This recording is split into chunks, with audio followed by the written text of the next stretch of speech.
kick is up, and it's good. You're listening to The Extra Point, hosted by Phil Ruskin.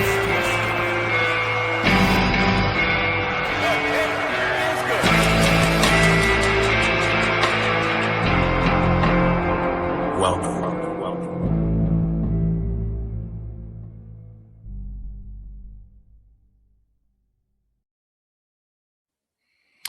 What up, what up, what up? Welcome back. It is good to be back. The World Cup, sadly, has ended.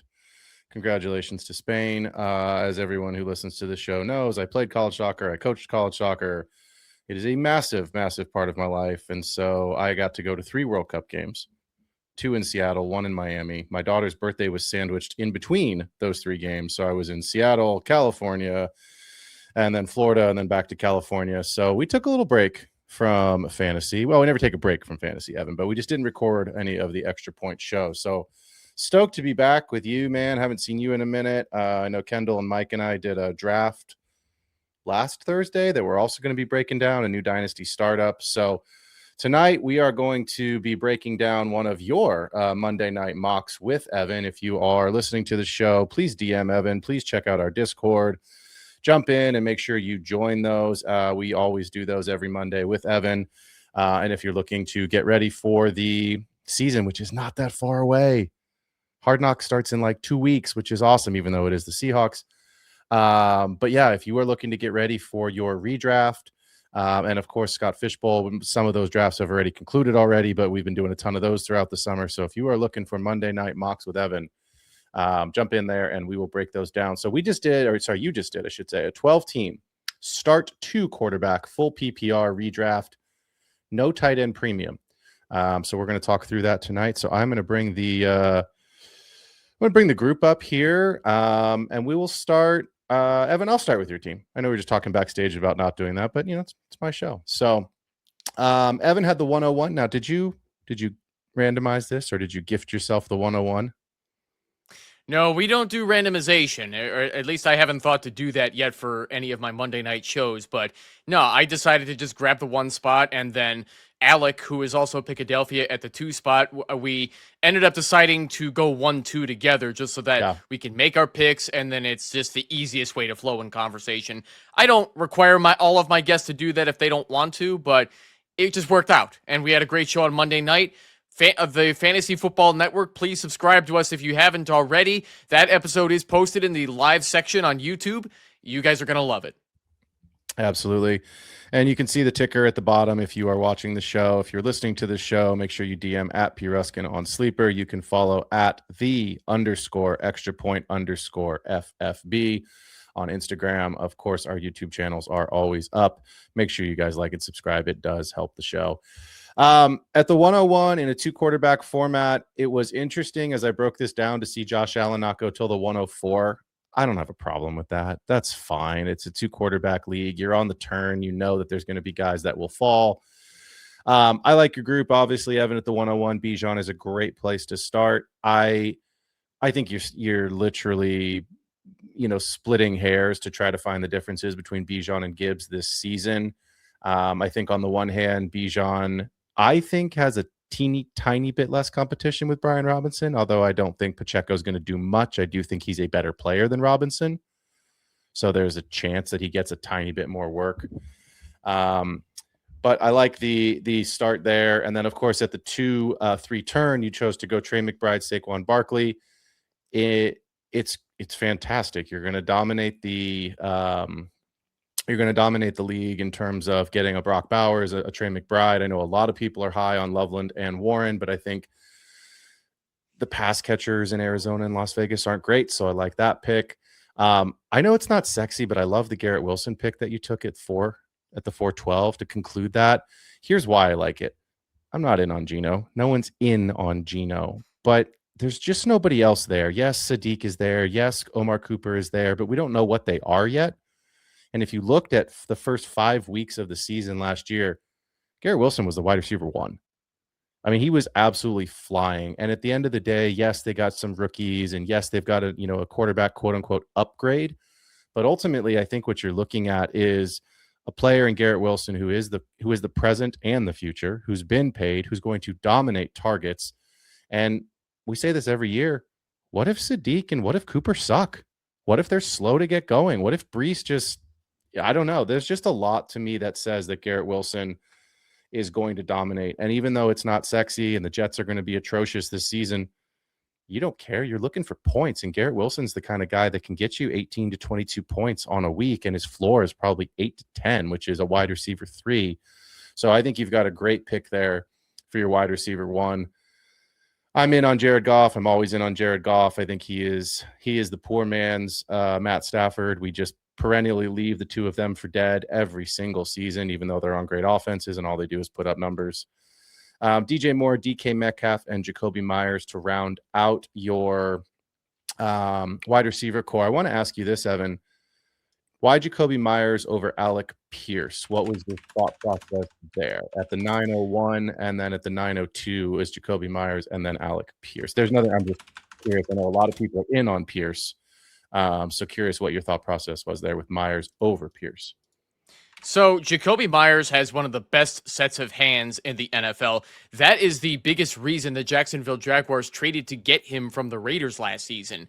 And their wide receivers were already struggling with a big case of the dropsies from guys like Brian Thomas just having a rough sophomore season. And they didn't have anybody else who could catch the ball reliably either for Trevor Lawrence. I think a lot of casuals are going to be blaming Trevor Lawrence for a lot of that stuff, but honestly, it's not all him when the throws are accurate, but then the passes just don't get caught, right? So you need a reliable set of hands that can do that. I don't think Alec Pierce necessarily sucks as a wide receiver, but he's a one-trick pony in my book. He's a deep threat. He's not going to be a guy who's going to be a good possession guy. And with Daniel Jones throwing the football, I don't hate it. But the Colts just don't have any wide receivers anymore who impressed me the way Michael Pittman did as more of a complete wide receiver. So this is going to be the Tyler Warren offense. I'm out on both Colts wide receivers. I know you're not, Phil, but if you ever sell me on Alec Pierce and or Josh Downs someday, well, I'll buy you a lot of good beer of your choice. I'm in on those guys in Dynasty. I'm not in on them for this season. I think the Colts are going to be one of the biggest regression teams. Every year the NFL pundits will come out and they'll say, who's the worst to first team? And, obviously the Saints are the hot pick in the NFC South to go worst to first. We do see it every year that at least one team goes from third or fourth in the division to into the playoffs. I think the Colts are trending down. I don't know how healthy Daniel Jones is. I know Sauce is back. I get all that, but it's basically the team they had last season with no draft picks. And so that to me says somebody's got to step up. I think it's Josh Downs that steps up, to be honest with you. I think he is a little bit more of a possession receiver. I think it's going to be Tyler Warren. So we'll see how it goes. At the 10-11 turn, this I thought was awesome. I want to ask you a question in just a second, but to grab Jacoby Brissett as your QB3 and then Mark Andrews at the 11:01, man, I don't understand it. I get in the dynasty space, and this is mostly a dynasty show, that people are quote unquote out on Andrews. I'm never going to be out on Andrews until he retires. To me, he's just like Travis Kelce. Like, you're going to take him. It's not sexy. It's not a guy you want to build your franchise around if you're playing dynasty. But in redraft, there's nobody coming into Baltimore. It's the same thing we just talked about, right, with the Jets. You drafted Elijah Surratt to the Ravens as a rookie. He could suck. You drafted Jacoby Lane. He could suck. We've seen Zay Flowers, but I think we've just seen his best statistical season ever. Derrick Henry doesn't catch passes. So, it's Mark Andrews again. So to back up Trey McBride, I think you have an absolute stranglehold. There's some other teams that I like here at the tight end position with what they did, but I think you got a great stranglehold on this. Did you get, as a Bears guy, this was the question I was going to ask you, did you get sniped there at the 10-11 on Kyle Monangai? Would that have been your pick to be your RB3 over Brissett?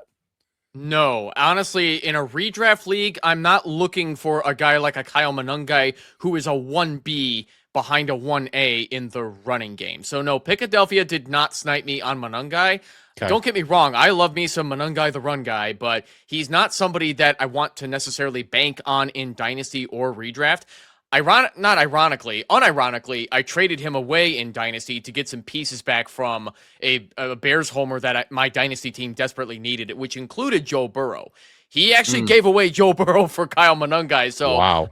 I'm smash accepting that every time in that package trade. I don't have that package trade in front of me, but I mean, that's kind of going off the rails of this conversation a bit here. But no, I'm very happy with getting the Brissett and McBride stack. I don't believe stacks are necessary in a redraft league, but it's nice to have that in a 2-quarterback league when the quarterbacks were already getting scarce at that point, because ain't no way I want to rely on Cousins, Rodgers, or Tua as my third quarterback if I can help that. No, people are getting scared of Brissett because he hasn't signed his contract, having a bit of a contract dispute with the Cardinals. He's playing this year. It's just a formality. So agreed. Yeah, no, I love getting Brissett and Andrews back to back like that, being that DeClan Doyle is his new offensive coordinator with Jesse Minter, a defensive-minded guy, presumably going to be letting Doyle handle the Ravens' offense. So I love Andrews as a bounce-back guy. Isaiah Likely's gone. They didn't draft any rookies who are as good as Likely.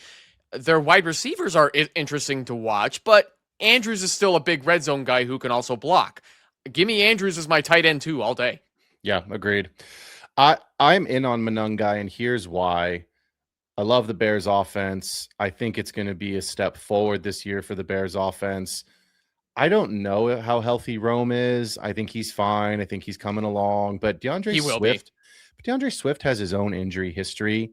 Monangai, I'm not normally one that wants to draft handcuffs. It's just not how I like to draft when I'm doing redraft. But there is a feeling this season that I have around Blake Corum and Kyle Monangai that if I can leave the draft with one of those two guys as an insurance piece, I think by week 7, week 8, it is very possible you have a starting running back. So, you're not looking for the ambiguous backfields where it's like an Aaron Jones and a Jordan Mason. Like, to me, that's where it's like, I don't know which of those guys is going to be the guy, but I agree with you. It is a 1B to the 1A, but if and when Swift misses time, you're going to have a starting running back in Monangai. So that is a piece that I'm interested in at the right price. So the last piece I'll say on your team here, and then we got to move on because we got a lot of teams to do.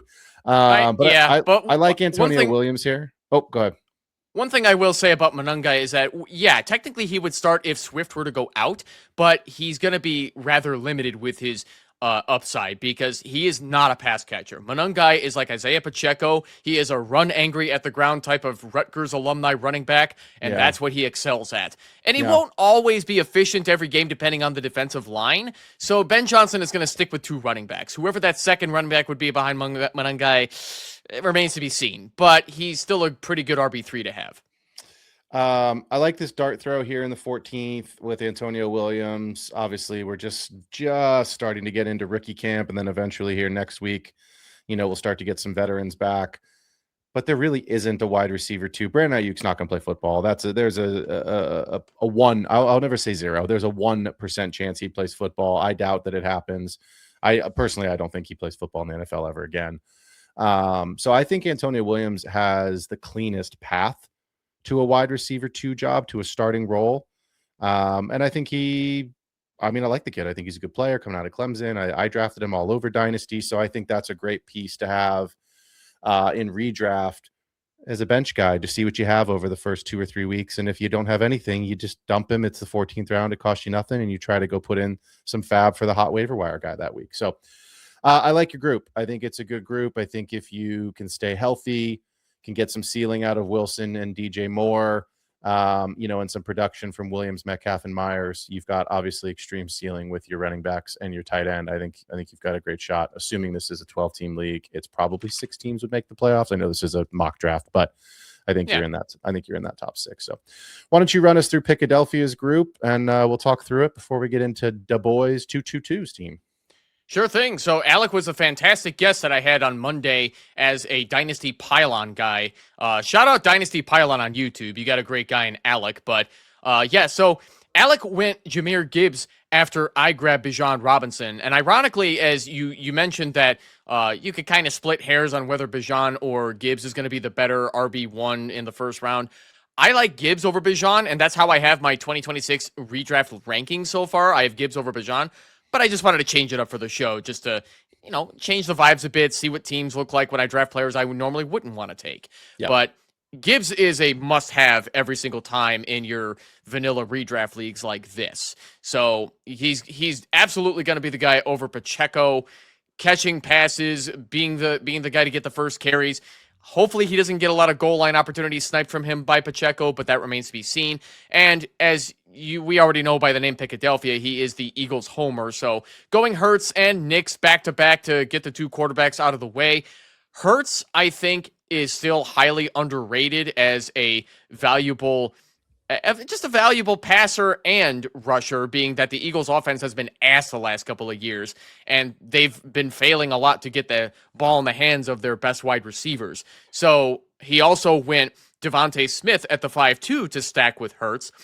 I am not as high on the Devontae Smith hype to replace A.J. Brown's volume because Smith is not the same type of wide receiver. He's not that big of a guy at 6 foot and 170. He's you could describe him as tall and lanky. I weigh 8 pounds more than Devontae Smith, and I'm 5'9". So, I mean, that's not to say Smith isn't fast and won't get a lot of good deep routes. I mean, I think he averages anywhere between 8 and 9 yards per target, which is solid, but he hasn't been better than wide receiver 19 in PPR leagues for the past 3 seasons. And that's not because he was behind A.J. Brown.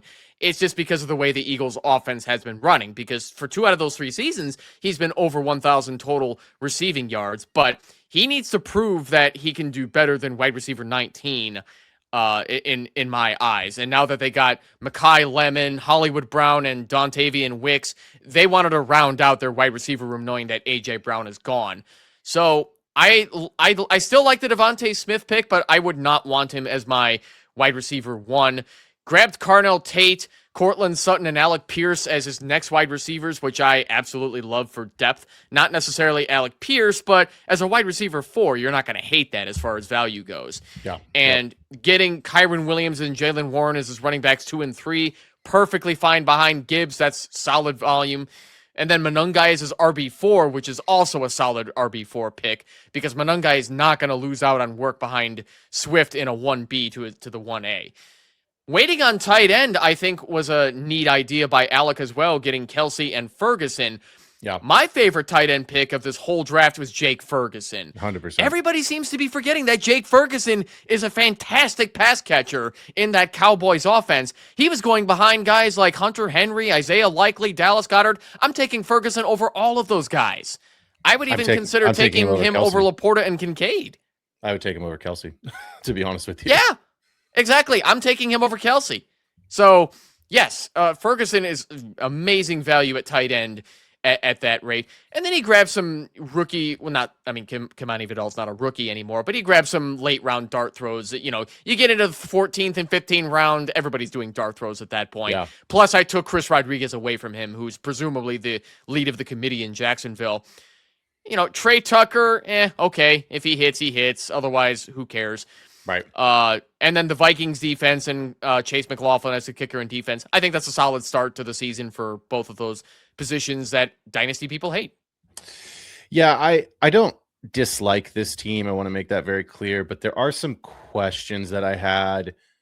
I'm not out on Bo Nix. I'm not in on Bo Nix at the 2-3 turn, and I'm certainly not in on Bo Nix over Omari and Hampton. That to me is a mistake. If you have to take somebody, I would have taken Jackson Dart for the rushing upside. That Denver offense last year looked anemic. It looked very slow, boring, vanilla. It looked broken, I'll be honest. I don't know how much Jalen Waddle helps. I think Jalen Waddle is a good player. I think he's going to be a good receiver for them, but does he really push them to the Super Bowl? Probably not. So I think starting with Gibbs and Hurts is fantastic. I love the Kyron pick. I like the Smith and Tate pick. I'm good with those. I am leaving my redraft league almost at all costs with Omari and Hampton this season. I think he's going to have a phenomenal year in that Mike McDaniel offense. He's a year in. I know he's only 7 games in with that ankle injury last year, but there's just too much volume and not enough competition behind him. So I'm just struggling to make sense of that Bo Nix pick, especially when there was other quarterbacks. I think there's a very real possibility that Jackson Dart, Dak Prescott, Brock Purdy, Trevor Lawrence, and Mahomes all finish ahead of Bo Nix this season, all of which were taken behind him. So that's where Phil, I'm at. I don't understand why you're in on that too, because you do echo a lot of doubters about Bo Nix, but Bo Nix has been finishing his QB7 in both his rookie and sophomore seasons. Why does he come down when they added Jalen Waddle, who is way better than Cortland Sutton? To me, it's I'm looking on a PPG basis. Like, can Bo Nix win you a week? No. Bo Nix is safe. And I'm fine with that. I think you need safe. At the end of the day, Bo Nix's rushing upside is limited. He's not a Jalen Hurts. He's not a Lamar Jackson. Jackson Dart plays the game with no fear. I get that he could kill himself at any time, but he's also a guy that's going to run. So to be honest with you, it's hard for me. Yes, he's got a good finish at the end of the season, but to start your team with Gibbs, Hurts, and then Hampton, man, that would have been a hell of a start. So I don't dislike the team. I think the team is a solid team. It's just that one I looked at and I was like, oof, that's just not what I would have done. Doesn't mean I'm right. It's just how I would have drafted, right? Or Bowers would have been an interesting pick there as well. Try to dominate like you did. Try to dominate the tight end position early. So I just wouldn't have taken Nix over either two of those players. So Du Bois 222. This team is scary. You start with Jamar Chase, Drake London, and Tet McMillan as your top three receivers, to go with Omarion Hampton, Travion Henderson, and Cam Scattaboo as your top three running backs, and you add Colston Loveland, this year's most popular other than Tyler Warren breakout candidate at the tight end position, to go with Sam Darnold, Daniel Jones, and Michael Penix at quarterback, with Michael Wilson, Josh Downs as your backup wide receivers and flex positions, Woody Marks, Travis Hunter, Jalen McMillan, and Kenyon Sadiq. The Broncos defense should be great. Will Reichard, fine. I don't care about kickers. I don't even play with kickers. So this is a great team. Let's just call it what it is. Jamar Chase, obviously best wide receiver in the game, can win you a week. Drake London, phenomenal as your wide receiver 2. I think a lot of people would be comfortable with him as their wide receiver 1. Tet McMillan coming off of a Rookie of the Year performance with Hampton, Henderson, and Scattaboo. You've got 6 guys realistically that you just don't even have to worry about. It's plug and play. And then you've got your tight end position, plug and play as well. So you're really only looking at, does Wilson have a favorable matchup? Does Downs have a favorable matchup, to try to see what bye weeks and hopefully no injuries.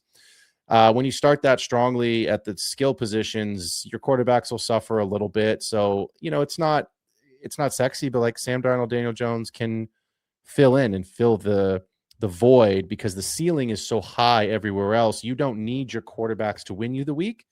You need, on this kind of a build, this kind of a team here, you need them not to lose the week for you. You can't have them get 7 points. You need them to get 12 to 18, maybe 24 points. And if they do that, you're going to win a hell of a lot of weeks. So, I like this team a lot. I want to talk to you about Travis Hunter, most polarizing player. I think he's the most polarizing player in the draft, because I don't think anyone knows what to do with him. I'm not taking him. Would you have taken over? Go ahead. Yeah, I know I'm sorry, I didn't mean to cut you off. I know where you're going with this question as well. So Kevin took Travis Hunter at the 13-3, which I absolutely would not have done from the 3 spot in his position, because Travis Hunter, before the knee injury, looked pretty good with the targets that he was getting, but this was also before the Jacoby Myers trade. And people need to realize that now it's Brian Thomas Jr., Jacoby Myers, and then it's up in the air of whoever's going to get that wide receiver 3 slot, whether that's going to be Parker Washington or Travis Hunter. And I think Parker Washington is going to win the wide receiver 3 job. I think that's another topic that I'll save for later, because I'm not, I'm out on Parker Washington right now. But Travis Hunter, the rumors are going around that he's going to be playing a lot more cornerback than wide receiver. And if he's going to be a two-way gadget guy, then that's going to really limit the upside in PPR leagues for a Travis Hunter, considering all the other pass catchers that are ahead of him, which includes tight end Brenton Strange.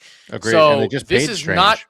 Yes, and they also just paid Strange. So I am not willing to take Travis Hunter at that position, nor am I willing to take a shot on a free agent Stephon Diggs. At that point, I'd rather just take a shot on the guy, like some of the rookie wide receivers that I took, whether that's Antonio Williams, Zachariah Branch, or hell, I'll even take a shot on the neck injury Jalen McMillan, for crying out loud. Actually, Jalen Naylor at the 16-7 went tremendously later, and he's allegedly going to be the top wide receiver for the Raiders. I would absolutely take Naylor over Hunter 3 rounds later. I would have taken. I mean, the running backs that he has are pretty good here, so I understand the need to not really get one if you took Woody Marks and you feel good about his ability to potentially spell Monty. But if you needed one, like Isaiah Pacheco was on the board, you could have taken Pacheco as a backup. You're only looking at handcuffs at this point, right? So I think people are sleeping on Tyler Algier. I get it. It is Jordan Love's back. Jeremiah, sorry, I've got to stop with this. We can't have B Robinsons and J Loves on the same team, man. We just can't be doing it. So Jeremiah Love, but listen, Jeremiah Love's a rookie. He could come along slowly. Tyler Algier has done it. He's got all this guy has done is get screwed, but all he's done is just turn over 1,000-yard seasons and touchdowns. So I would have gone that route. And I know that's not sexy, but here's what I would have done in this build. Because you started late with the quarterbacks and you didn't take someone until the 8th and the 9th round, Sam Darnold and Daniel Jones. I don't know how healthy Daniel Jones is to start the season. So you really only have one quarterback in a start 2 league. I would have taken Tua. I would have taken Tua there because you're at the turn. Oh, sorry, you weren't at the turn, but you were coming back off of that, and I would have taken Tua over Penix because at least it looks like Tua will be the starter.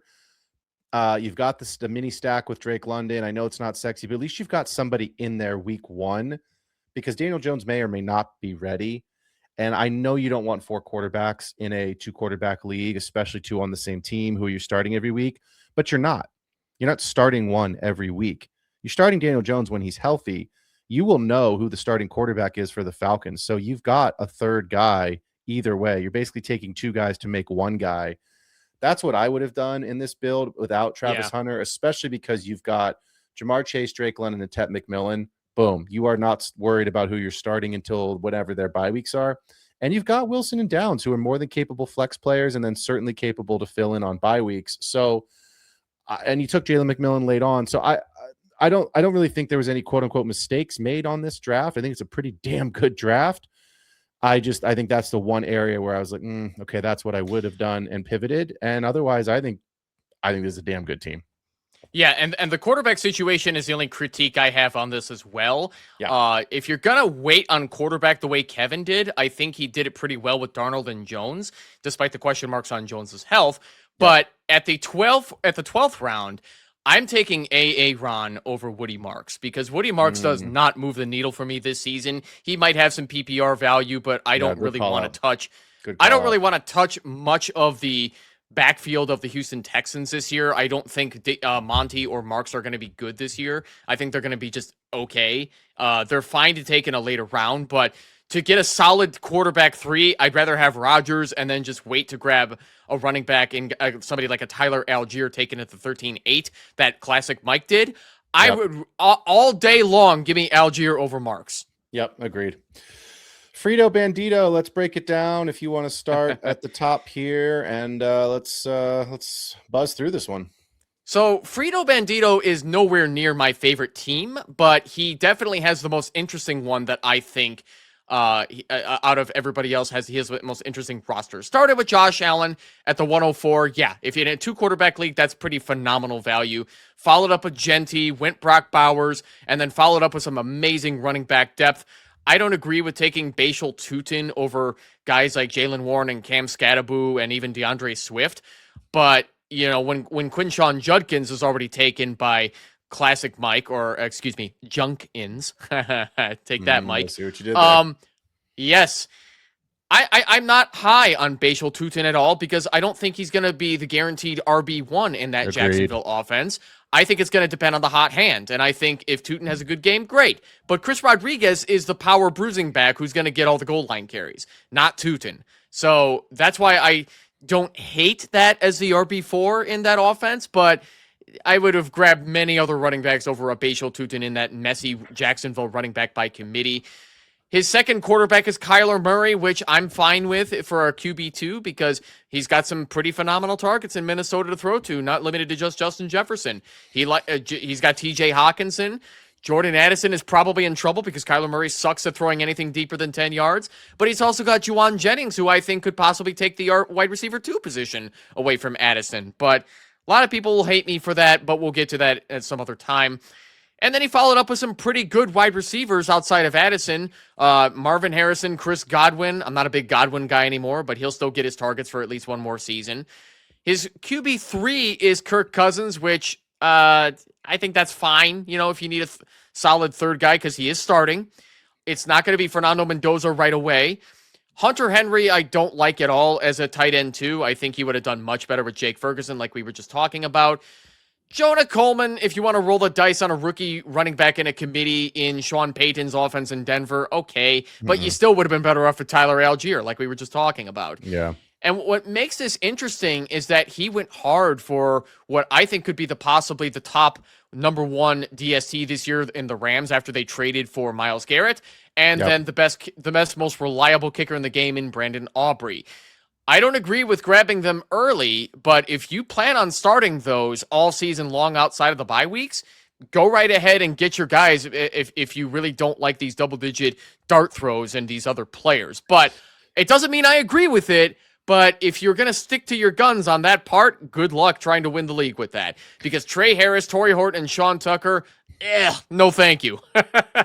Yeah, let me give I play redraft. I'll be honest. I don't play with a kicker. I only play with a defense. But let me give the listeners a little piece of advice. This is something that I do every single year, and I think you should all start doing it because it's the easiest way to get a free player. I don't draft a kicker or a defense. I draft a guy that I know I can put on IR. Shout out, Brocal. Yep, that's the first thing that I do. I put that straight onto IR because then I stream defenses anyway. That's just how I like to play. I am not in favor of grabbing the Rams early, and I'm certainly not going to worry. Like you got the Seahawks in the, at the 17th round at the turn. Great, that's fine. Like the Vikings defense, Broncos, fine. These are all good defenses, right? Texans, of course, great defense. But my point being is if somebody in the league's already taken the top guys, just go grab someone that's going to be on IR. Go put Zach Charbonnet's on the pup. Right? Like he's not going to be, you got to go look at certain guys already on the pup now. So like there's certain guys, you can grab, put in your IR slot, check your rules and your league settings to make sure they're eligible, and then just stream a defense and you wind up getting an extra player on your roster. So this roster, I'm going to be honest, is really hard for me. Me, Evan, you know that I'm a big wide receiver guy, especially in PPR. That's how I like to build my teams. That is how I build my teams. I don't have any issue at all with taking Genty at the 209. I don't have any issue with Bowers at the 304. But you got to get some wide receivers at some point. He doesn't take his first wide receiver until the 8th round. Marv's not who I want as my wide receiver 1. That's who I want as my wide receiver 3 in the 8th round. So, I'm out on Godwin. I'm out on Addison this season in redraft. In Dynasty, it's different. But to me, it's not a bad team, but when you have to start 3 wide receivers, I know this is a mock, but like if you're starting 3 wide receivers, you can't actually get all of you have to start your running backs, You have to start your running backs in your flex. Otherwise you can't get all of the top draft picks that you took into your starting lineup. And I'm not normally a fan of starting running backs in my flex spot. And I'm with you. I'm not taking Tootin over Henderson. I'm not taking him over Scattaboo. I'm just not taking Jaylen Warren, so that one is kind of a wash for me. But I would have taken a David Montgomery over Tootin in redraft for one season because at least he's the starter. He's guaranteed to be the starter. And like you said earlier, I think it's going to be, I agree with you, I think it's going to be the hot hand in Jacksonville. I think it's going to be Tootin early, but it could be Chris Rodriguez. You just don't know until we see it. The Jaguars' backfield is one that I'm looking at very heavily in camp, and I'm certainly going to be paying attention to a lot over the first 2 to 3 weeks of the season. When it is time for me to do my redraft, real drafts, I'll be honest, I don't think I'm going to have a lot of the Jaguars' backfield. I'm probably not going to have any shares at all. That's just something I'm going to be staying away from. Ditto. Axe 238 doer, Drake May at the 105. I'm going to pause before I even read his. No, I'm not. I'm going to go through the team. Drake May and Fernando Mendoza as your quarterbacks. It makes me nervous when you've got a quarterback in Fernando Mendoza that we don't know when we're going to see him. It could be 2 weeks. It could be 16 weeks. When is the Raiders bye? That seems to be the most logical, natural time for them to change the quarterbacks, especially if there's not success early on. Ken Walker, the hottest of all hot names right now. RJ Harvey, B. Robinson in Atlanta. Brian Robinson, not Bijan Robinson. James Conner, Trey Benson, Braylon Allen in the running back room. And the wide receiver room, sexy. Malik Neighbors, George Pickens, Jalen Waddle, Luthen Burden, the hottest of hot names at receiver. Mekhi Lemon, and currently unemployed Stephon Diggs with Kyle Pitts and Dallas Goedert. as the 2 tight ends, the Jets and Cade York as the defense and kicker. Here's where I'm at with Drake May. If it's dynasty, sure, no problem. I don't know that the Patriots repeat what they did last season. I don't know if Drake May repeats the kind of season. I think Drake May's going to have a great season. I think he's going to be fine. I don't know if he's the QB2. I don't. So I think Burrow does he need to be QB2? He's drafted as the QB2 in this draft at the 105. So if you're only taking Mendoza as your second quarterback, now obviously you didn't know that that's what you were going to do. He didn't know he didn't have this plan of I'm not going to take it, right? You got to have to see a little bit of how the draft falls, but I think you've got to really get week winning upside every single week out of Drake May. I think Drake May is going to benefit a lot from having AJ Brown. I don't think he's ever going to have, he may not, we'll see what happens. Obviously they got a couple years together here, but I think this is probably one of the best receivers he's going to get to play with in his early career. I think he's going to be fine. I'm struggling with this team a little bit because the wide receivers are phenomenal. The rest of it is real thin. It's real thin, right? Ken Walker, his ceiling is top 5. His floor is he misses half the season because he's got soft tissue issues. He always has. That's always been the number one issue. The best ability is availability, and Ken Walker's not always available. So I don't have a problem taking him at the 208. I think it's a great pick there. I will have shares of Ken Walker, and I will have shares of Amari and Hampton as 2 of the top guys that I'm targeting this year in redraft. I think they're going to have great seasons, but Ken Walker's got to stay healthy. Neighbors, if he can stay healthy here, or if he can stay healthy, if he can be healthy earlier than we expect him to be at the 3rd round, that's a great value right there. That's a great pick. If Malik Neighbors was 100% healthy, you knew he was 100% healthy going into this season, he's probably going at the 1-2 turn. So to get a full round discount on a wide receiver like that is awesome. Pickens as your wide receiver 2, as the 1B in Dallas, that's great. Jalen Waddle, he's going to have a good season. He's just got the same thing, got to stay healthy. Luther Burden and Mekhi Lemon, I think, are great picks, in the round 6 and 10. I think hopefully they make up for whatever Neighbors doesn't early on. RJ Harvey is really hard for me. Denver is sort of like Jacksonville's backfield. I want nothing to do with it. Dobbins is always hurt. RJ Harvey looked terrible last year. I don't know where Jonah Coleman fits in. I don't want it. My rule is very simple. Unless there's a clear number 2, like a Kyle Monangai, right? Like we used to have with Gibbs and Monty, where you're going to get value, then that's okay. After that, I want nothing. I don't want anything to do with Aaron Jones and Jordan Mason in an ambiguous 1A, 1B where you don't know who it's going to be. And I damn sure don't want anything to do with 3 running backs. So I'm out on those 2 backfields entirely. Pitts and Goddard are fine. Neither one are sexy. You'll need a repeat of Pitts, to get some good production. I'm out on Brian Robinson, James Conner, Trey Benson, and Braylon Allen. I'll be honest. I think all 4 of those guys are, we're not going to say useless, but basically useless. They're buried. So I would have taken, a shot here on a Rachaad White or a Tyler Algier over Stephon Diggs, who doesn't have a job. Right? Yeah, I would have. If I recall correctly, X238 Doer, now that I'm thinking about it, did auto draft for, I think, the back half of this draft, which explains why he was getting all these garbage, non-usable depth, unusable depth in running back. So that's also what happened with Stephon Diggs as well, assuming he even signs anywhere for anything worthwhile. Hey, I think he'll be a camp signing, or he'll be an early season when someone gets injured kind of a signing. I think the Commanders, especially now that Ayuk seems to be off the table, would be a natural landing spot for Diggs for a season. But again, I would have taken Tua. Tua was still on the board there. I would have taken Khalil Shakir. You know what I mean? It's not sexy, but in the 13th round, you're just looking for guys that can fill in at your flex spot or can fill in for bye weeks and get you some points. I would have taken Matthew Golden, who we're going to talk about on this next team, in the 14th round. So, not my favorite team. The wide receivers are awesome. The running backs are very, very thin. You do not have a starting second running back here in RB2. You do not have a starting QB2 in a 2 QB league, and you only have 2 QBs. So I think as great as these wide receivers are, regardless of auto draft or not, you're going to have to make some early season trades just to fill out a proper group. So let's move on.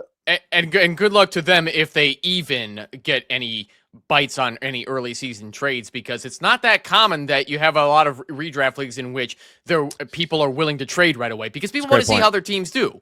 So if this were a real redraft league, this would arguably be the worst draft. I think a lot of people that don't play Dynasty and only play redraft, they do a lot of trading, but like guys like me that I'm always trying to make trades I play in 2 redraft leagues. It's hard. I'll be honest. One of my redraft leagues I've had since college, it's 20 something years old. You know what I mean? And it's fun. It keeps the guys engaged, but I mean, I play in, tons of Dynasty leagues. I host a podcast. Most of the guys are casual. They're just kind of, figuring it out during camp. I think there might've been like 3 or 4 trades total in the season last year in that league. And there was, I think 3 of the trades that happened were between the same 2 guys, and it wasn't sexy pieces. You know what I mean? It was like small piece for small piece. So IP or iPastor Sauce. Let's move on. I'll take us through that one. Yeah, go for it. So there's really no argument to make against having Puka Nacua and Justin Jefferson as your wide receivers 1 and 2. Great start. I don't like Chase Brown as his RB1. I would gladly take many other running backs, including, I'll even take a shot on a Jeremiah Love, but I would have much rather had Derrick Henry, Breece Hall, and Kyren Williams over Chase Brown. I have never been a fan of Chase Brown. I don't think he's a very efficient rusher.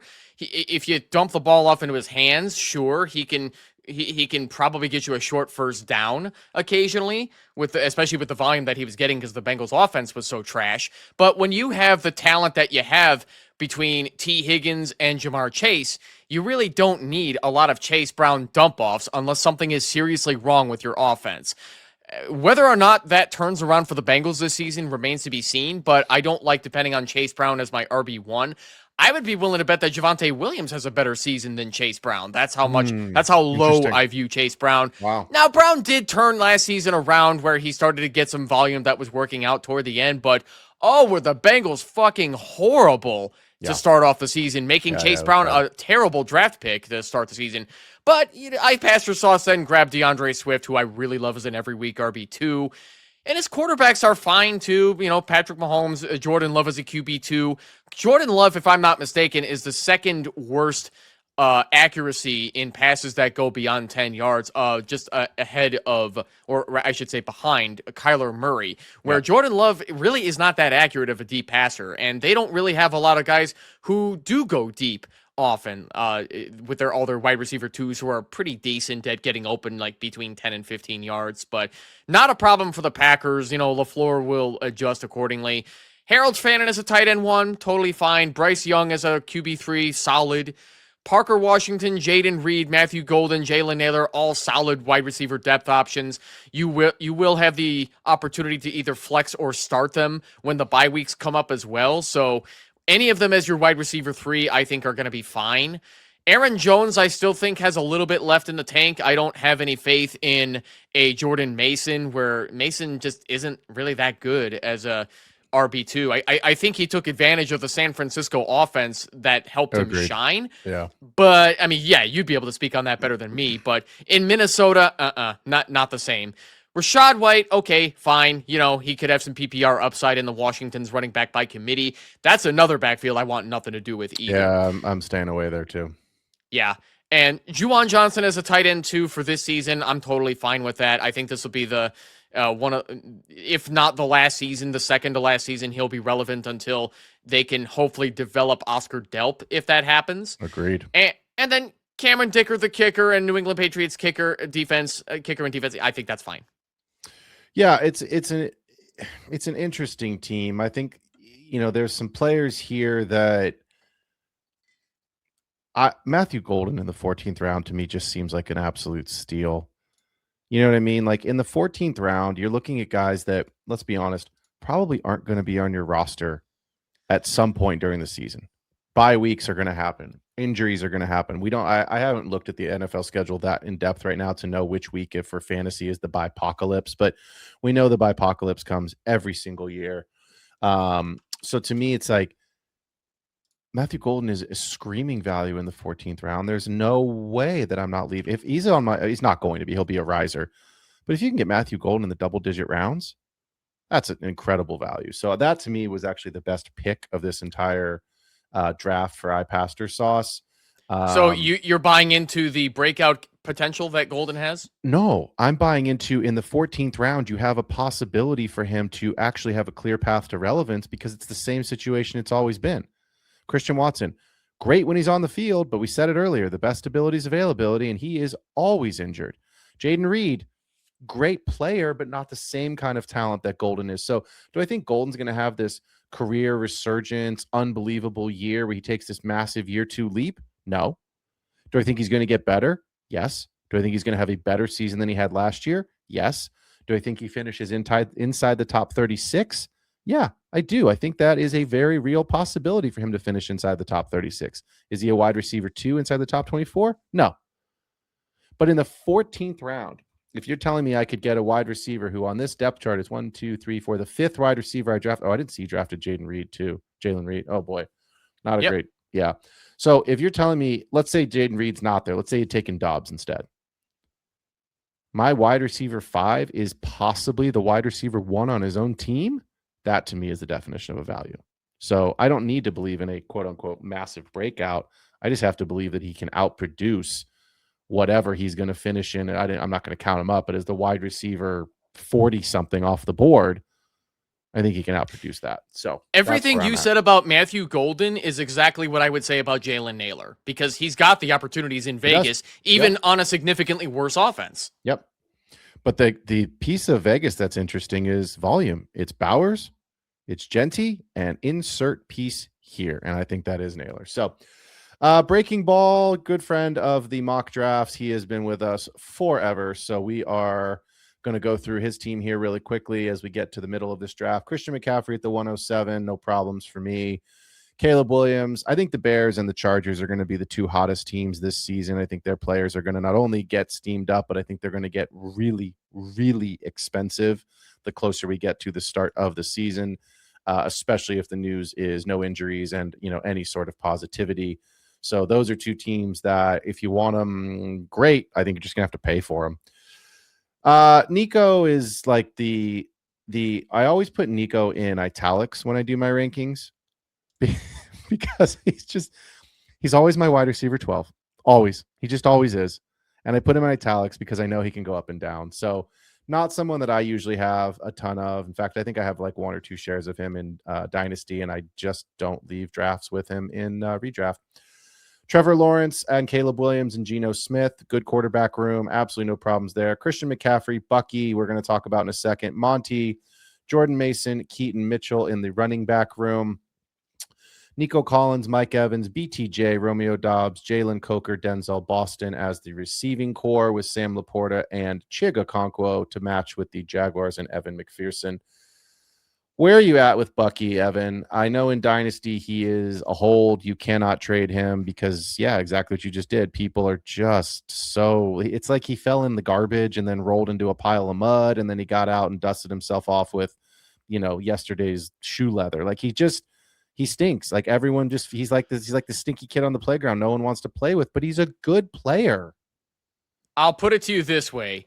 I would rather have Chase Brown than Bucky Irving, and that's disgusting to me because I don't think Chase Brown is that good, but Chase Brown is the unquestioned RB1 in that offense, where Bucky Irving is in a Todd Bowles system where he can't do enough to stay on the field. Bucky Irving can't block, he can't get out for pass protection, and he's not a goal line guy. So I don't understand why Bucky Irving, yes, he does have his high upside weeks, but that's if he falls in the freaking end zone. And it didn't happen much last year, and we saw what happens when he does not fall in the end zone. He finishes as the RB34 in the 10 games that he played, and he stunk on the ground. He averaged 3.4 yards per carry. He only caught 30 of 35 passes that didn't really go too far. Yeah, he caught 3 in the end zone, but he also has Butterfingers occasionally too. So I'm out on Bucky Irving. Let me give you some names. You ready? We're going to rapid fire this. Let's do it. Bucky or Judkins? Judkins. Bucky or Tootin? That's really close. Bucky or Henderson? Henderson. Bucky or Scat?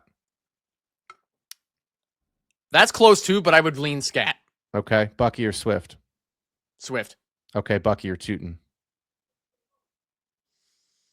I'd rather have neither. Okay.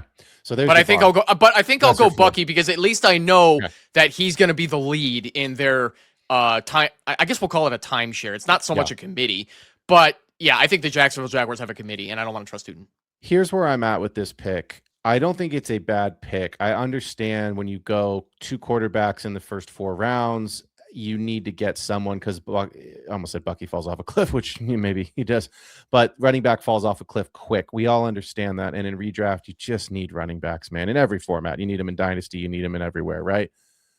I wouldn't have ever taken Bucky over Ladd McConkey or T. Higgins. I wouldn't have taken him over Zay Flowers, and I damn sure wouldn't have taken him over Tyler Warren because I would have had a chance to get the 3rd or 4th best tight end in this league. So that's where I'm at with the pick. But I gave you the running backs. I gave you some non-running backs that I would have taken. I'll be honest with you, man. I would take J-Mo over Bucky. I like J-Mo. I think J-Mo's a good player. J-Mo's my favorite best ball player in the whole world because you don't have to start him. But even in a managed league, I think Jameson Williams has value. Here's where I'm at with this group. I don't love it. I think McCaffrey, obviously, smash. I actually think Monty's your RB2. I think Bucky's your flex. BTJ is great. BTJ is going to be either the best pick in the draft or a complete light it on fire and chuck it out the window. And we don't know yet. We will find out. I would not have taken Mike Evans over Luther Burden. That's just too much risk for me with the injury history. I like Luther Burden. I like the breakout opportunity. I get it. When Evans is on the field, he's the number one. He's going to score touchdowns. I get it. And I'm a Niners fan. So if I'm saying this, it's coming from a place of love. But you're not the number one option like you were in Tampa. And what I mean by that is not that you're not the number one option wide receiver wise. Of course you are. But Mike Christian Evans McCaffrey's there.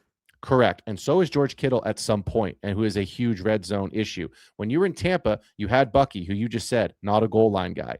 You had Rashad White. Mike Evans was the first look. You had Kate Otten. Mike Evans was the first look in the red. Like Mike Evans was the Jameis Winston, Tom Brady, whoever the quarterbacks have been over the last couple, Baker Mayfield over the last couple of years. Throw that ball up high in the corner of the end zone and just let him go up and freaking catch it and high point the ball and score a touchdown. I think that is going to happen in San Francisco, but you have an option with McCaffrey. You have an option with Kittle. So I question at 32 years old now, Mike Evans? Yeah, 32. Yep. Does he still have 12 touchdowns in his bag? I don't think so. Does he have 8 touchdowns in his bag? Possibly. I think he does. I think he does, but is there a world where Mike Evans outproduces Luther Burden? Yes. Is there a world where Luther Burden outproduces Mike Evans? Yes. I don't think it's clear. Like I would certainly take Mike Evans over DK Metcalf, Cortland Sutton, Marv. These guys that are going 2 rounds later, right? Christian Watson. I would take him over those guys. But I think again, and I talked about this early in the show, I'm not playing. This is why I didn't like the Bo Nix pick. I'm not playing for safe. I'm playing for upside because I want to win the league. I want to win the week. And if I win the week, I get a win, which puts me into the next week of a chance to get into the playoffs. Right. So it's not a bad pick. I'm not sitting here shitting on Mike Evans saying, oh, it's a terrible pick. You messed up no. I just think there's some other guys that if I was going to take a receiver there, I'd rather take the upside. I'm not there yet with it because I think the touchdown upside for Evans is there. But Carnell Tate, I think, is a phenomenal pick because he's going to have so much volume in Tennessee. Is Tennessee good? No. Is it stinky? Yes. But there's just nobody else. So do I think he outproduces Evans? Probably not. But Tate's going to have a lot of volume this season, and that's ultimately what you're looking for is volume is king in fantasy. So that's kind of where I'm at with this Mike Evans pick. I mean, it kind of sounds to me like you talked yourself into the Mike Evans pick because we all know he's got hamstrings that are bad, but he plays through them anyway. And when he's out there, he catches that freaking football and he catches touchdowns. Yeah. We don't know how bad the Achilles is for George Kittle right now. I agree with you. I think he'll be back later this season as well, even if he has to start on the pup. But if you think Evans is not going to be the red zone guy for the 49ers, what planet are you living on? It's McCaffrey, man. It's CMC. Yeah, yes, but McCaffrey, if they keep stuffing McCaffrey because the defensive goal line situation is good, they got to find somebody. There'll be touchdowns. That's what I'm saying. I'm not sitting here shitting on the pick, being like, it's a terrible pick. It's not a terrible pick. It's just McCaffrey, injury history. Nico, injury history. Bucky, injury history, plus potentially timeshare, plus doghouse. Mike Evans, injury history. Monty, I mean, it's like this is a risky team. Like there is a possibility that 1, 2, 3, 4, your top 4 skill position guys are not available. So I think there's some ceiling here, but this is not my favorite group. I'll be honest. It's not my favorite group my either. favorite group. Can I tell you my favorite sneaky upside pick in this group? Of course. Let's end this one on a positive. So, Brian Thomas in the 8th round is fucking phenomenal, but he's my second favorite. My first favorite in the 11-7, Romeo Doubs, baby. Yeah, he is going to be the big red zone option for the Patriots that they were sorely missing last season, that they just were not getting good enough quality targets with Hunter Henry. Doubs is the red zone guy next to A.J. Brown. Don't be surprised to see Doubs steal touchdowns from A.J. Brown in the Patriots offense. In the 11th round, that is a flex guy or wide receiver 3 that I would absolutely love to start every week. I agree with you. I think it's a great pick. I think my fear with this build is there is a real possibility that he is your wide receiver 1. Like that's with Nico, with Mike Evans, with BTJ, it is very possible that Doubs is your wide receiver 1. Don't disrespect Nico like that. I'm not talking about season long or even PPG. I'm talking about availability. So let's move to old Classic Mike. Let's buzz through Classic Mike's real quick because he's heard us talk about his teams a million times. But for the people that are listening and they don't know Mike, Mike is obviously one of our co-hosts and co-owners here at the Fantasy Football Network. I'm going to let you do this one, and then we'll go through it quick, and then we'll get into to Doc Watson here on deck. Yeah, so I was grateful that Mike had the availability to join us to draft with us from the 8th spot. He went Jackson Smith and Jigba to kick things off, who I think has the potential to finish as wide receiver 1 this year. Great pick as a third wide receiver off the board. He went Herbert and Dart as his 2 quarterbacks. He's got it all secure. Chris Olave is an underrated pick that I think is perfect at the 4-5. I like him a lot better than Emeka Egbuka. Ladd McConkey as the wide receiver 3, I think is going to be a really sneaky good pick as well to fill out your wide receiver room. Judkins and Pollard. I mean, I'm a little worried about Tony Pollard this year because I don't think he's that good and he's in a really bad Titans offense. But if it ends up being a 1A, 1B offense, Pollard, it would be good for some flex value. But honestly, I think I'd be tempted to start Blake Corum over Tony Pollard in a lot of weeks. That's how little I view Tony Pollard anymore. Unfortunately, the Titans missed out on Jeremiah Love. The Cardinals got him on that, but that's neither here nor there. Cam Ward is a third quarterback. I think that's totally fine. Kincaid and Likely, I think, are also fine tight end picks. Kincaid is a guy that the Buffalo Bills have been wanting to make the focal point of their offense, and DJ Moore is now there to help them out. I think Kincaid is going to be leading an offensive attack the way that the Packers, the Colts have done, where they want to center everything around the tight end. And, the Chiefs did the same thing with Kelsey for years. Jaden Higgins, Jerry Jeudy as depth wide receivers. I'm not so high on those guys, but they could have their upside weeks. Tyler Algier, I love that pick at the 13-8. I think he's going to get some solid RB2 volume behind Love, especially as they're working him into the NFL level. Dylan Sampson as a potential scam back for PPR volume, I don't like it. I think Sampson is worthless in that offense. I think it's going to be the Judkins show, and good thing Mike got Judkins anyway. Calvin Ridley as a last-round wide receiver, no thank you. Otherwise, banking on the Texans for special teams, fine. That's how I feel about Mike's team. It's not my favorite. I think there's parts of this team I really like. Herbert and Dart, put it on the table, son. You are secure. You are set. I don't like the Cam Ward pick, not because I don't like Cam Ward. I think when you start this early, quarterback, 3 receivers and 2 quarterbacks in the first 5 picks, Judkins is your RB1. That's fine.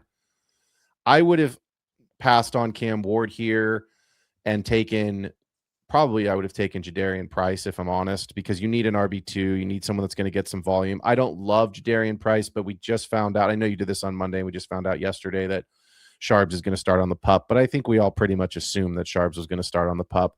I know I talked to him when I was on the airplane to Seattle a month ago. I said, hey, big dude. And I was like, that's Zach Charbonnet. I said, are you Zach Charbonnet? He's like, yeah. I said, how's the knee? And he goes, yeah, I'm good. Of course he's going to say he's good.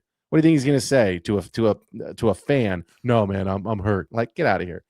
So obviously I'm out on Tennessee's backfield. It's another one. Throw that in the mix with Can I interrupt you with a dynasty trade I did with Charbonnet recently? Yes, please. Love I it. gave him away for this year's 208 for our Dynasty League rookie draft. Who'd you get? The 208. Yeah, who'd you I gave draft away with the Charbonnet for 208? the 208. Who did you I take with the haven't 208? I haven't taken him yet. The draft is until Sunday. Interesting. Ask me that question when I know who the player is. For the 208 straight up, on paper, I would rather have Sharbs only because it's on paper, and this class is not my favorite. 10 team or 12 team? 10 team. Okay, so it's really the 206. So it's a mid-second.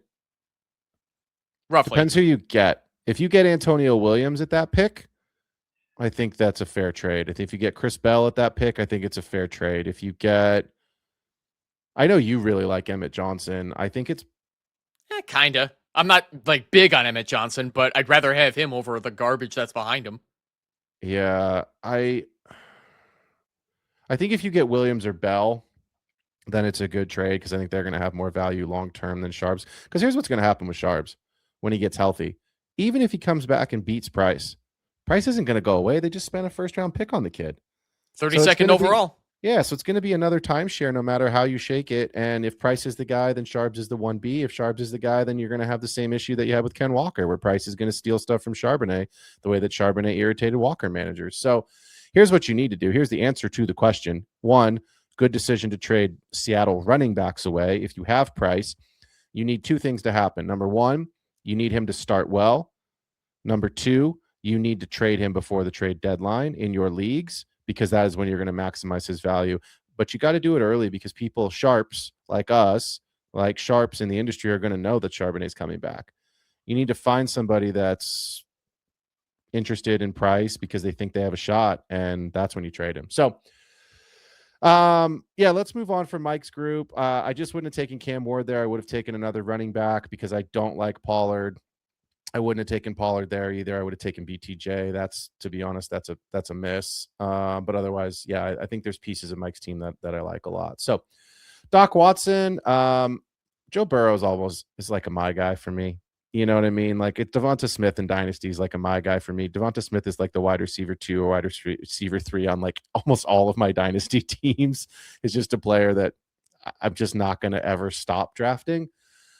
He's always going to, unless he's hurt, he's always going to produce. He's going to give you decent. He's like, maybe not as wide receiver 1, but that's fine. So anyway, Joey B at the 109. Great. CeeDee Lamb at the 204. Yes, please. CeeDee Lamb should have gone ahead of JT. He should have gone ahead of Achane. So that's a value. I don't have a problem taking Amon-Ra over CeeDee Lamb, but CeeDee Lamb at the 204. But Joe Burrow, Dak Prescott, Matt Stafford. That's a great quarterback room. I think this is one of the top quarterback rooms, if not the top quarterback room in this draft, at least that I've seen. I think it is actually, as I do another quick scan over the entirety of this. That's 3 guys that realistically can, and on paper, if they can stay healthy, will finish in the top 12. So you have 3 top 12 quarterbacks. It's a similar build to Mike, where I Jeremiah Love is fine, but then you've got Ramondre, Rico Dowdle, J.K. Dobbins, Alvin Kamara. So it's like you just didn't need Stafford as your third quarterback there because you went so hard early at quarterback. Yes, I get it. You need a third guy, but you're now starting a second running back as a backup on his own team, or a timeshare committee guy on his own team. CeeDee Lamb, T. Higgins, Devontae Adams, Romo Dunze, Khalil Shakir, Kayshon Boutte, with Dalton Schultz and TJ Hawkinson. It's a good group. It's very, very top heavy, again, because of the quarterbacks. I also, because you've got 3 guys here, hard to say that I wouldn't take Rome over Price, because I probably would have, but I definitely would not have taken Stafford there, and I would have probably pulled the trigger on another running back or 2.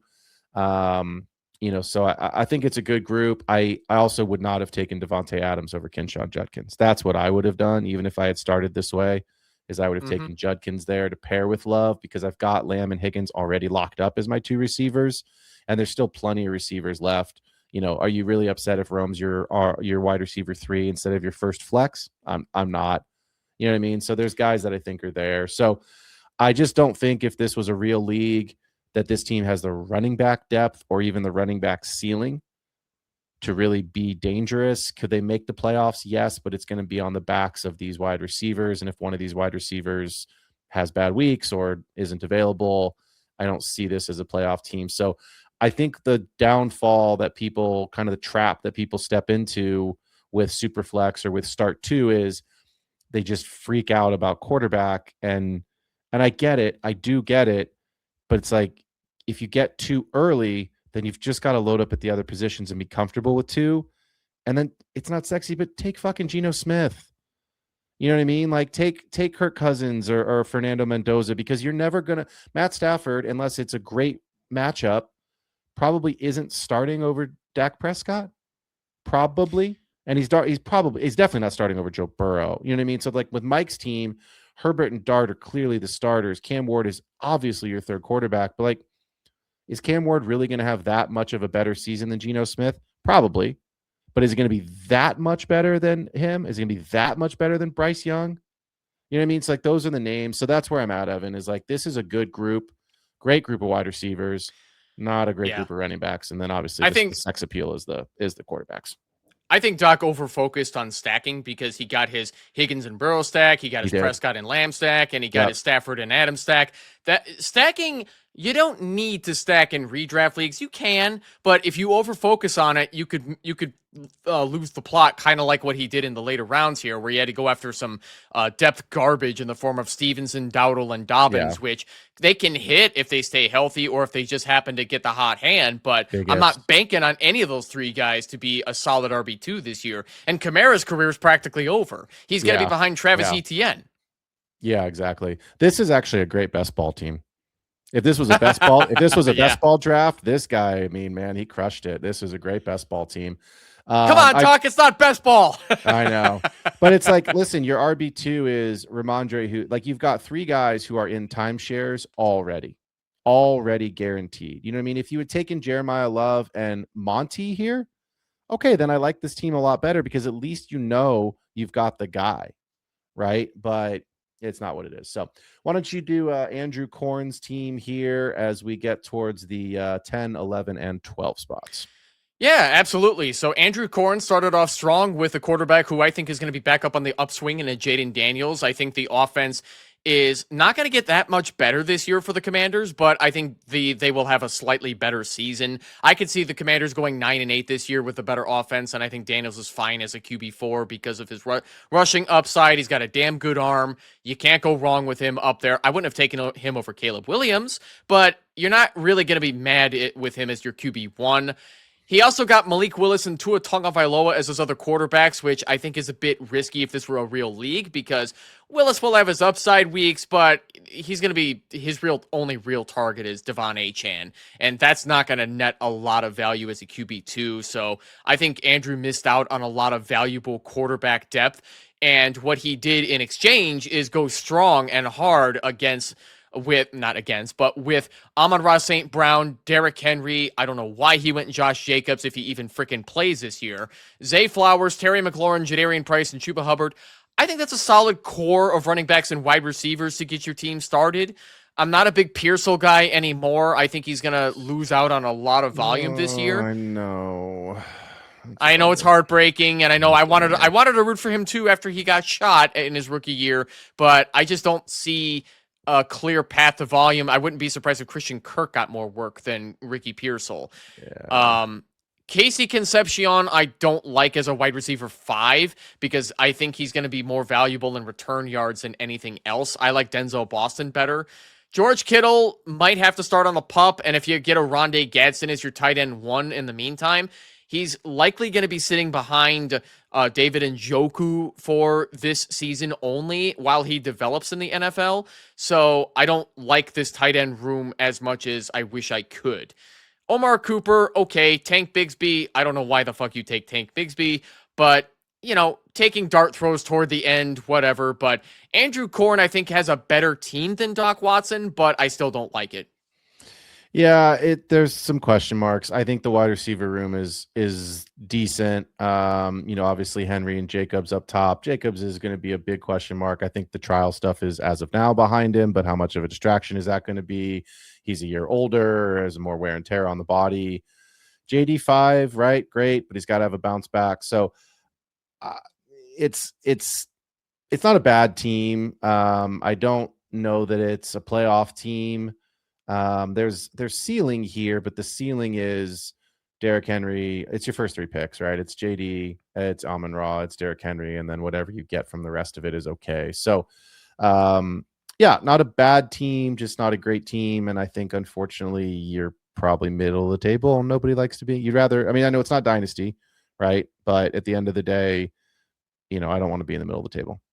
I would rather just win the league, get in the playoffs, or just fucking lose. Like, I just don't want to finish. I just don't want to finish 6th. Like, nobody has fun finishing 6th. So Duarte 56-56. Oh man, he put it on the table with the running backs with James Cook and Devon Achane. Kenny Gainwell, Isaiah Pacheco, and Tajay Spears to complete his running back room. The quarterback situation here is interesting with Brock Purdy and Baker Mayfield, and that's all. He chose to only go with 2. Ibuka, Jamison Williams, Michael Pittman, Wan'Dale Robinson, Jawan Jennings, and currently unemployed Deebo Samuel with AJ Barner, Brenton Strange, and Tucker Kraft. I think this is an interesting team. I like Purdy. I'm not going to take my Niners, fandom cap off. I just think Purdy's a solid quarterback. I know if Mike were here, he'd say, I like safe, and that's why I like CJ Stroud. I think Purdy's like a poor man's Dak. He has games that he can throw for 400 yards, 450, and 5 touchdowns. We've seen it. And then he has games where he's, 250 and, 1. And that's fine. It's okay. So Purdy's got some spike weeks in his bag, and I like that. Baker's consistent. I think that's what you're looking for as a QB2. Ibuka's interesting to me because I'm so heavily invested in Ibuka and Dynasty that I need him to have a good season. I am a little worried about what this season looks like with Chris Godwin still there. How good is Baker? How good's the offensive line? Is Todd Bowles really a good coach? I think this is it for Todd Bowles, especially if they don't make the playoffs. It's definitely it for Todd Bowles. So Ibuka started so hot, scorched earth last year. He started, other than Garrett Wilson, he was on fire. And then the wheels just completely came off. And it wasn't that the wheels came off because of targets. He couldn't fucking catch anything, Evan. I watched the games. I was watching him drop the ball, and then he didn't get the targets. And so it's like, how do you go from scorched earth to, frozen tundra? Like, that was You're making not a the point. same. You're making a point that I was dying to make. I hate Emeka Egbuka until he shows me he belongs in the NFL as a top wide receiver for the Buccaneers, because I don't see it. He had a 49.8% catch rate last year, and that sucks. Maybe it's just rookie growing pains, but he's got to show that to me. I don't want him as my wide receiver 1. Yeah, the wide receiver 1 is hard for me too. I would love him as my wide receiver 2, but when you start runner, that's kind of you're kind of forced to just say like, hey, I've got to load up on wide receivers. Ibuka, okay, good. J-Mo, good. I'm out on Michael Pittman, man. I've always been this Pittsburgh team. I think is going to be a disaster. Jennings, like you said, there's competition for that wide receiver 2 job with Jordan Addison. Clearly JJ's the one, but I like Wan'Dale this season. I think Wan'Dale's going to be good. I think there's volume there. I know they brought in Carnell Tate with the, 3rd overall pick, 4th or whatever, the early pick, right? So I don't think that means Wan'Dale just disappears because they drafted Tate. I think Wan'Dale and Tate are going to be the 1-2. And I think there's no good running backs. The tight end is okay. He's a breakout candidate in Gunnar Helm. So yeah, it's interesting. Tucker Kraft to me is awesome, but I don't like this AJ Barner pick. I would have taken another running back here. I would have taken another quarterback here. To be honest with you, I would have taken just about any other position other than AJ Barner, or I would have just taken Brenton Strange. Because if you've got Tucker Kraft and you believe that he's going to be healthy, then put him on the field. And if he's not healthy week 1, fine. Then start Brenton Strange there for a couple weeks until he's healthy. We just talked about it, a little bit ago when we were talking about Jacksonville. Brenton Strange just got paid. He's a decent player. He's a big guy. So if they need to move the chains, if they need a red zone threat, like, he can do those things. So I wouldn't have taken that player here. I certainly would have pivoted to, build out some more depth. I would have taken Aaron Rodgers. You know what I mean? Like, just get a third guy. Like, just get somebody, because now you're hoping for injury. You're hoping for waiver wire guys through injury that you're just going to have to fill for your bye week. So let's finish with BroCal 44, and then we will wrap the show. Why don't you take us through it? Absolutely. So, Brocal44, when we were filming this episode of Monday Night Mock Drafts with Evan, I complimented him heavily on his first 10 picks because I thought he was off to a solid start. Then he choked in the second half of this draft. Yeah. Oh, he could have done so much better, but I think he just I think I don't know what happened. Maybe he panicked with the lack of depth that he was happy with the 30-second timer. But anyway, let's go through it. So Lamar Jackson and Tyler Shuck, I think, are an excellent 1 and 2 combo. Jonathan Taylor is a hero running back. I like that a lot. Rashee Rice, Antonio Brown, that's a solid 1-2 punch for wide receiver. AJ Tyler Brown. Warren. Who did I say? Antonio Brown, who is not. Oh God! He's on Let's hope we never see him again. Well, we may not. He's on the all CTE team. Not funny, but still. Good luck. And he makes fun of Antonio makes fun of CTE on Twitter too, which is not funny. Because guys that have CTE usually make fun of it. So yeah, poor Antonio Brown. Anyway, AJ Brown. Anyway, Tyler. Patriot. Yeah, AJ Brown. Yeah. Tyler Warren, yeah, that's a tight end you absolutely want to go get when you get the opportunity because that is his offense. And then he filled it out with Christian Watson, Jordan Tyson, Quentin Johnston, Xavier Worthy. I don't agree with taking 2 wide receivers from the same team because you're just wasting a spot you could have spent on Wan'Dale Robinson, who you don't already have a Titan. So I don't like that for upside purposes because I don't count on Rashee Rice being injured or missing games until said otherwise. Yeah, the guy's a jerk off who can't stay out of trouble, but Xavier Worthy ain't it, Chief. I don't like him at all, and I don't think he's going to have a bounce back. No, I think Wan'Dale has a better season. Exactly. And Quentin Johnston, as far as I'm concerned, still has inconsistent hands. I would have much rather gone out and gotten Mekhi Lemon or even a Michael Wilson over Quentin Johnston. Agreed. Zach Charbonnet and Jonathan Brooks were 2 running backs that I didn't agree with at all. I had just finished complimenting Brocal when he took those 2 running backs, but I don't like that as far as running back depth goes. I think he could have done better with dare I say, Woody Marks, Bill Krosky, Merritt, Tyrone Tracy, and Tyler Algier. I would have rather had all of those guys over Charbonnet and Brooks. Listen, if Charbonnet starts out on the pup, cool. Go get a waiver wire running back. That's totally fine. But we don't know if Brooks still has it because when you tear the same ACL that you tore in college, that doesn't typically mean you're going to come back and be the same, which I'm wondering if that's going to be the case with Eric All on the Cincinnati Bengals as well. Yeah. But I digress. Rashid Shaheed, he's presumably going to be the wide receiver 2 in the Seahawks offense. And if he is, solid value pick right there. Gunnar Helm, I don't care about him as much. Jatavian Sanders, Jake Tonjes. So Tonjes might end up starting at tight end for the San Francisco 49ers if Kittle can't go.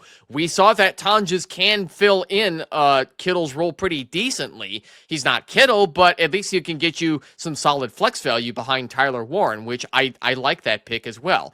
Katron Allen, I think, is a totally fine committee back to take a shot on it as your last running back, but Katron Allen could end up being your RB2, which is not good. So he opted not to go with a kicker in defense like we were talking about earlier in the show.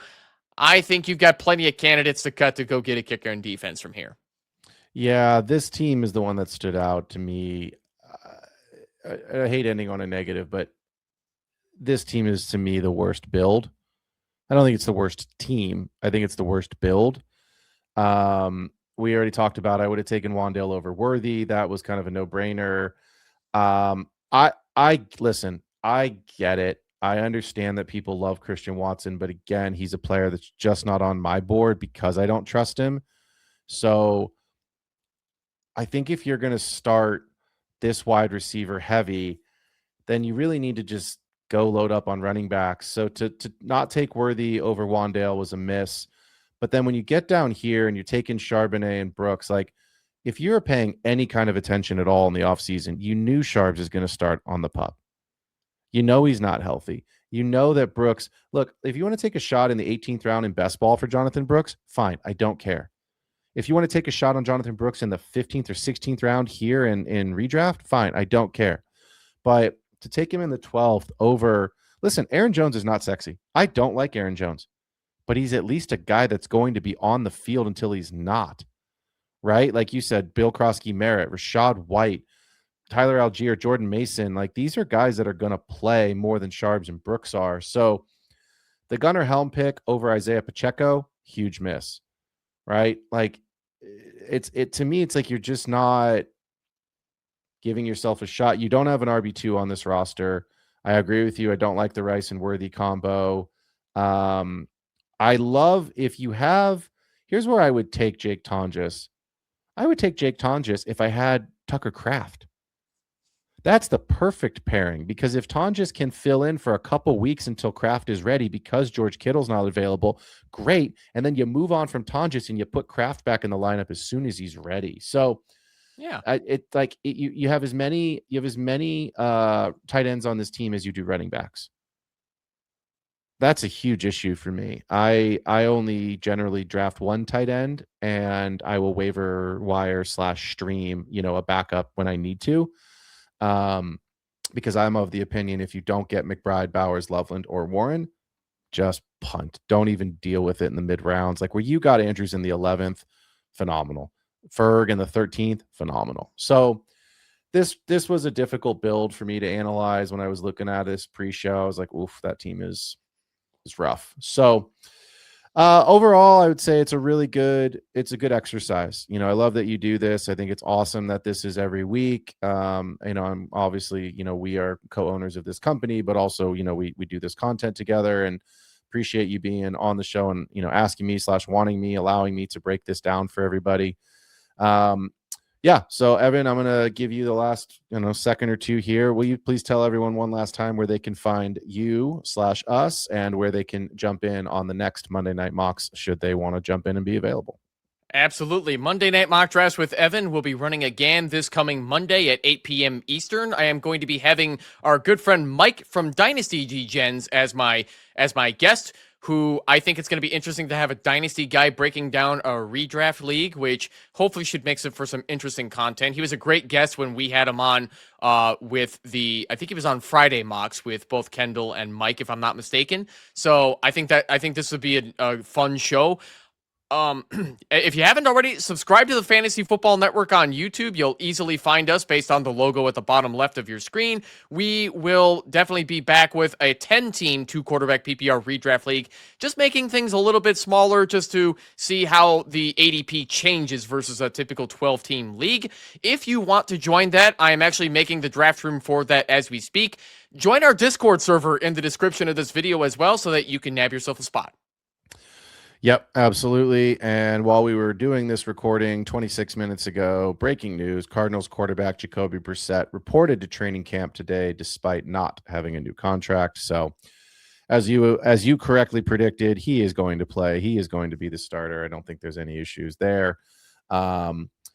This was awesome, man. I appreciate you letting me break this down with you and go through this. This is always a good exercise. I am so heavily focused on Dynasty and best ball throughout the summer and the early fall that it is always good for me to try to flip the switch in my mind to get back into redraft mode, because there's certainly players that are off the Dynasty roster that would absolutely be phenomenal picks here in a redraft for the duration of the season. So how are your best ball drafts going so far, by the way? I'm almost done.